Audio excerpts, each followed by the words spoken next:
Oi, gente, isso aconteceu agora há pouco, ainda na quarta-feira, não é? A CPI determinou a quebra do sigilo bancário do Eduardo Pazuello e de várias outras pessoas. Nós vamos falar sobre isso nesse vídeo. Se você gosta do que a gente faz, se inscreve, dá um like, compartilha e quem sabe vira membro ou apoiador do canal, né? Em outras notícias, aqui mais pessoais, né? Eu vou me vacinar segunda-feira da semana que vem. Então, vamos ver se vai dar tudo certo. Tomara que sim, acredito que sim. Eu vou pegar a vacina da Janssen, né? Já ficou meio que determinado isso daí, né? Bem, a CPI, a Comissão Parlamentar de Inquérito, aprovou a quebra do sigilo bancário telefônico e fiscal e telemático do ex-ministro da Saúde, Eduardo Pazuello, e do ex-diretor de logística do Ministério da Saúde, Roberto Dias, né?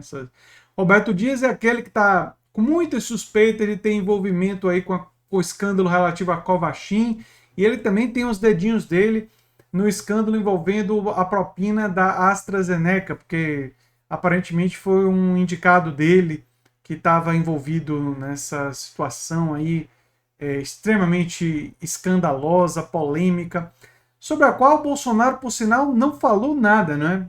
Tá pianinho, tá bem silencioso, e a única postagem que o Bolsonaro fez nos últimos dias foi para defender o voto impresso. Quer dizer, tem esses escândalos todos de corrupção e o Bolsonaro vai lá e bota: não, não, temos que ter o voto impresso. Enfim, os pedidos foram feitos pelos senadores Randolfo Rodrigues, da Rede, e o Alessandro Vieira, do Cidadania, respectivamente. Demitido da pasta nessa quarta-feira, Dias também foi convocado para depor no colegiado.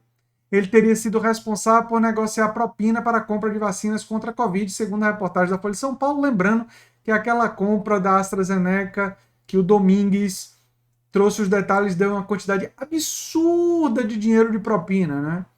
Uma propina que, se fossem as 200 milhões de doses seria R$ 1 bilhão ou mais.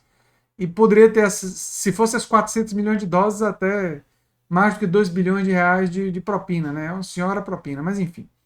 Ao todo foram aprovados 20 quebras de sigilo de empresas e pessoas, como, por exemplo, o assessor especial da Presidência da República, o Tércio Arnaldo Tomás, e o blogueiro Alan dos Santos. Sim, Alan dos Santos vai ser investigado.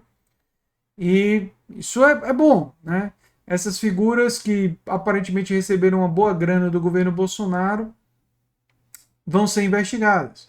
E devem ser mesmo, mediante tantos escândalos, não dá para duvidar que podem estar envolvidos com coisas muito erradas, né? Tudo que eu tenho a dizer é que, pelo menos, parte do seu papel a CPI da Covid parece estar realizando. Se vai conseguir levar à queda do Bolsonaro, eu ainda tenho dúvidas. Primeiro porque eu tenho dúvidas em relação, muitas dúvidas em relação ao Arthur Lira, né? O Arthur Lira lá segurando um monte de pedido de impeachment, vem agora o super pedido de impeachment com mais de 20 crimes de responsabilidade em que o Bolsonaro teria cometido, e ele provavelmente vai ignorar. E eu também tenho dúvidas sobre o Supremo Tribunal Federal, se o Supremo Tribunal Federal trataria como crime comum várias das acusações e iria de fato processar o Bolsonaro e afastar ele da presidência. Eu sou cético. Eu defendo que isso aconteça, eu entendo que é uma necessidade que isso aconteça, uma questão de justiça, mas olhando para a realidade brasileira e olhando para o histórico recente, eu não posso deixar de ser cético em relação a essas possibilidades. Acho que a gente tem que lutar nessa direção. Vocês compartilhando o vídeo e ajudando a divulgar o canal Nova Máquina do Tempo estarão fazendo também a sua parte. Eu tenho também outras notícias de um caráter relativo ao canal, mais pessoais, que eu quero passar para vocês. O meu livro, que dá nome ao canal, A Nova Máquina do Tempo, que foi o primeiro livro que eu escrevi, é um livro da minha juventude. Comecei a escrever quando eu tinha 18 anos de idade e terminei a maior parte do livro antes dos 23, eu tinha ali 21, 22 anos.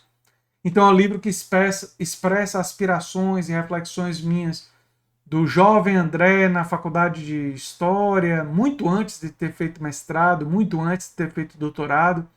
E eu evoluí muito meu pensamento em relação ao pensamento que eu tinha naquela época, embora eu acho que a minha defesa, que está expressa ali, por uma democracia mais profunda, pelo conhecimento científico, minha defesa que está ali por liberdade de expressão, minha defesa que está ali por uma sociedade mais justa, uma sociedade que leve em conta a questão ambiental. Ou seja, tem muitas coisas naquele livro que eu mantenho e que ainda são inspirações para mim, e até por isso que o nome do canal